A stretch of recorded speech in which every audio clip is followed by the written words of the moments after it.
जिवंत देव, जो पवित्र प्रभू येशू ख्रिस्ताच्या नावाला धन्यवाद देऊ। पौलाचे कलस्से पत्र याचा पहिला अध्याय। कलस्से येथील पवित्र जनांस म्हणजे ख्रिस्तातील विश्वास ठेवणाऱ्या बंधूस व देवाच्या इच्छेने ख्रिस्त येशूचा प्रेषित पौल व बंधू तिमोथे यांच्याकडून देव आपला पिता याच्यापासून तुम्हास कृपा व शांती असो। उपकार स्मरण व प्रार्थना।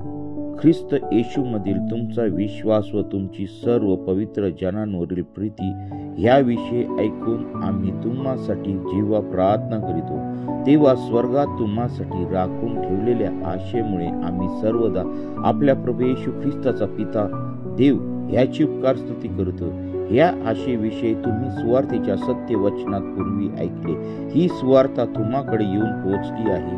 तुम्ही देवाच्या कृपेविषयी ऐकले व खरेपणाने तिची माहिती करून घेतली। त्या दिवसापासून जशी तुम्हामध्ये तशी सर्व जगातही ही सुवार्ता फळ देत व वृद्धिंगत होत चालली आहे। एपफ्रास आमच्या सोबतीचा प्रिय दास व तुमच्या वतीने ख्रिस्ताचा विश्वासू सेवक, त्याच्यापासून तुम्ही ती कृपा अशी शिकला। आत्म्याच्या योग्य उद्भवलेल्या तुमच्या प्रीतीविषयी त्यानेच आम्हास कळवले। ह्यावरून आम्हीही ते ऐकल्या दिवसापासून तुम्हापासून खंड पडू न